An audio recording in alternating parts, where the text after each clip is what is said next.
And in our top business story, the UAE has overtaken Canada to rank among the top 3 attractive markets in the world for investment in infrastructure. According to the rankings in the second Global Infrastructure Investment Index, Singapore remains the most attractive in the world, followed by Qatar in the second place, with Saudi Arabia ranked as 12th for the second year running. The Global Infrastructure Investment Index ranks the world's 41 most dynamic countries with the greatest potential for growth and investment in their economic infrastructure, comprising of infrastructure that makes business activity possible, such as transportation, communication, distribution, and energy assets. The study noted that despite their cash-rich hydrocarbon-enriched positions, these countries are all experienced in harnessing private investment, with the UAE and Qatar in particular having relied on access to cheap debt for finance investment.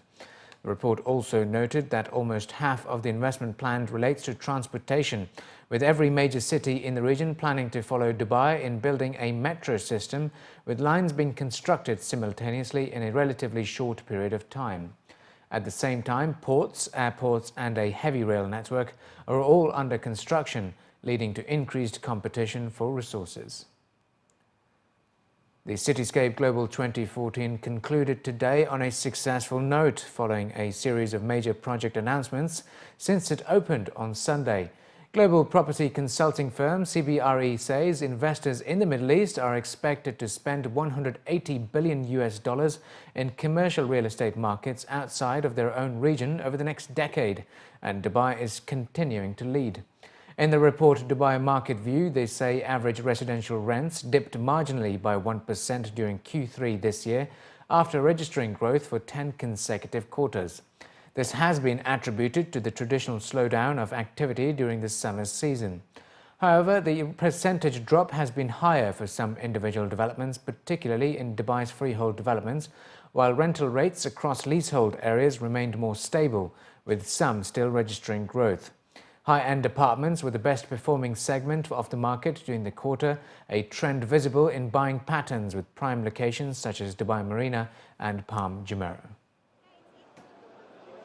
We actually saw about a 3% growth in sales though during the quarter as well. So that side of the market is still buoyant, although again things are edging towards a bit of stabilization hopefully there as well. Just to put it in context, back in 2007 and 2008 you had between 45 and 50,000 units coming through in 1 year.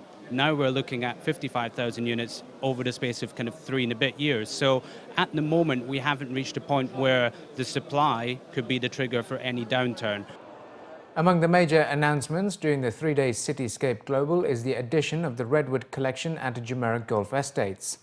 The launch came ahead of this year's DP World Tour Championship, the final tournament of the European Tour's Race to Dubai, scheduled for November.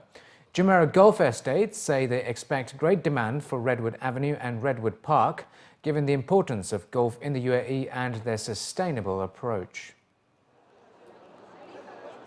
Recycled water, we have a lush green, The footprint, what we have here, carbon footprint, is the lowest you can see.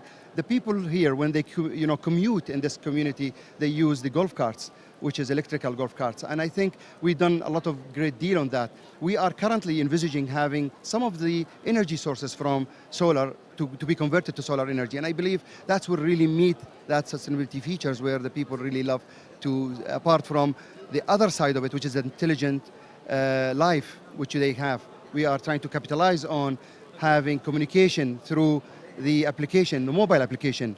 The customer will be having all the facilities in their own fingertips.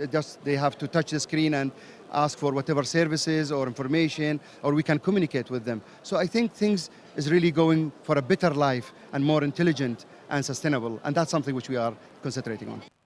And Emirates Airline is reportedly planning an expansion into the United States that would make the US market one of its 3 largest sources of revenue. According to a report published by Bloomberg, Tim Clark, the president of the Dubai-based airline, said that Emirates is scouting new cities to add to its network, adding that although the US makes up just 7% of Emirates sales, the region is hugely important to the carrier. Clark was speaking at the World Route Strategy Summit in Chicago, where Emirates recently launched its 9th US route. Emirates has orders for another 260 long-range aircraft to help its expansion into the US, and in June it is planning to add passenger and cargo capacity in San Francisco and Houston in December, when it switches from operating the routes with a Boeing 777-300ER to its iconic double-decker Airbus A380.